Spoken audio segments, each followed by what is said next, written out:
So I've made a couple of videos about the Lockhart Foundation already, two characters, and I'm working on a third one now.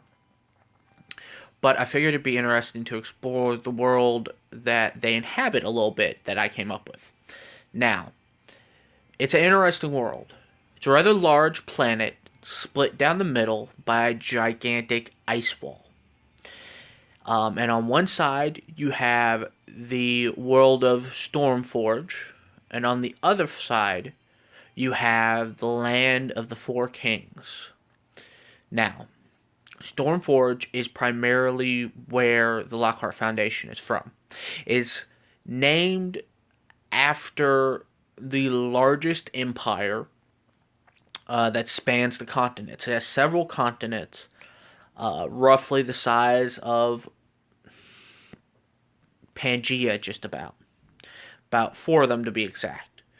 With islands dotted all through. Each of them different, each of them interesting. But the main one is the Stormforge continent / empire.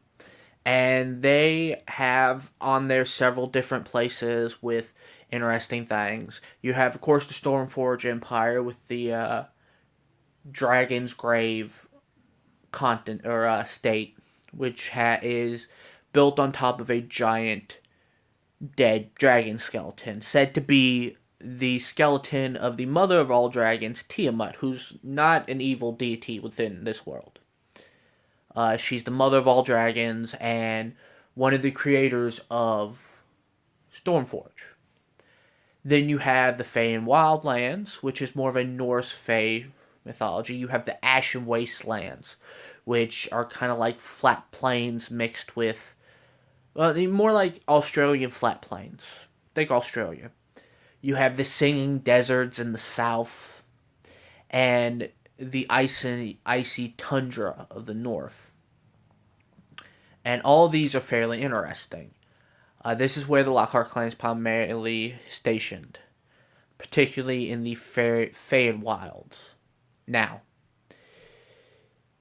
let's talk about the ice wall for a second before my time runs out in this video. The ice wall is thousands of miles thick, and in the ice wall are ports, large gated ports, that lead the two worlds into each other. And within this ice wall lives the Void Walkers. But we'll have to get into that later in part 2. So stay tuned.